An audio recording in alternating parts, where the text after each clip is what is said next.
అలసిన వానికి ఊరడించు మాటలు. సహోదరుడు భక్త సింగ్ గారి పరిచర్య నుండి సేకరించిన అనుదిన ధ్యానములు. డిసెంబర్ 23. వారు వెళ్ళనక్కరలేదు, మీరే వారికి భోజనం పెట్టుడి. మత్తయి సువార్త 14:16. మనము యేసుక్రీస్తు ప్రభువును మన సొంత రక్షకునిగా స్వీకరించుతామని యథార్థముగా నమ్మకముగా చెప్పగలిగిన యెడల మన చుట్టూ ఆకలిగొనిన ప్రజలకు ఆత్మీయమైన ఆహారమును ఇవ్వగలిగి ఉండవలను. మనం ఎక్కడ నివసించినను, ఏ గ్రామంలోనైనను, ఏ పట్టణంలోనైనను మన ఇరుగు పొరుగు వారు ఎంతోమంది ఆకలిగొని ఉండి అవమానకరమైన కార్యములు చేయుచు చీకటిలో జీవించుచు ఓడిపోయిన జీవితములను జీవించుచున్నారు. మనకందరికీ ప్రభు యొక్క ఆజ్ఞమనగా మీరే వారికి భోజనం పెట్టుడి. మనము జీవాహారమును మన ప్రభువైన యేసుక్రీస్తు నుండి పొందిన వారమైతే ఆకలి గొనియున్న వారికి, దప్పిగొనిన వారికి ఆ ఆహారమును పెట్టగలము. మనం ఇచ్చింది వారు స్వీకరించకపోయినను మనకు కలిగి ఉన్న దానిని ఇచ్చుట ఎంతో ఆధిక్యత. శిష్యులు జనసమూహమును చూచి తమ పేదరికమును ఒప్పుకొని ఇట్లు చెప్పిరి, ఇక్కడ మన యొద్ద 5 రొట్టెలను 2 చేపలను తప్ప మరేమీ లేవు. అది కేవలం మన ఆత్మీయ నిజస్థితిని గ్రహించి మన దారిద్ర్యమును ఒప్పుకొని నేల ఇతరుల ఆకలిని తీర్చగలం. మన దగ్గర ఇచ్చుటకు విస్తారంగా ఉన్నదని మనం అనుకునేలా ఇతరుల ఆకలిని, నిస్సహాయతను మనం తృప్తిపరచలేము. ప్రభు కొరకు వాడబడము. శిష్యులు తమ దారిద్ర్యమును ఒప్పుకొనినప్పుడు ప్రభు వారితో ఇలాగ చెప్పాను, వాటిని నా యొద్దకు తెండి. మనం ఇక్కడ నేర్చుకోవలసిన పాఠం ఉంది.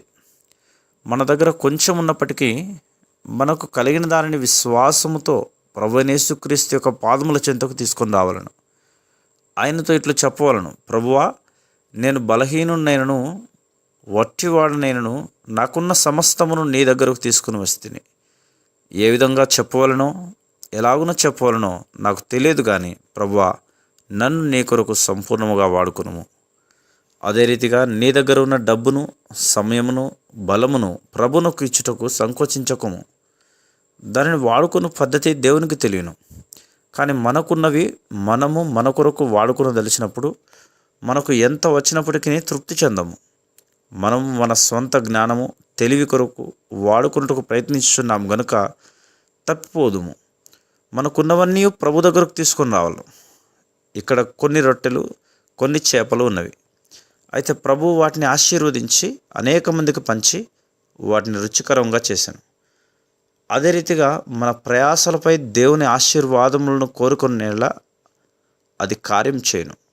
కొన్నిసార్లు ఏం చెప్పవాలనో మనకు తెలియదు. మనం ప్రజలతో ఈ రీతిగా మాట్లాడటకు భయపడదాము. వారు నన్ను నమ్మరు, ఎందుకనగా నేను సరిగా మాట్లాడలేను, నాకు జ్ఞానం లేదు, నాకేమీ తెలియదు. కానీ జ్ఞాపకం ఉంచుకునము, నీ విరిగి నలిగిన మాటలను దేవుడు ఆశీర్వదించును.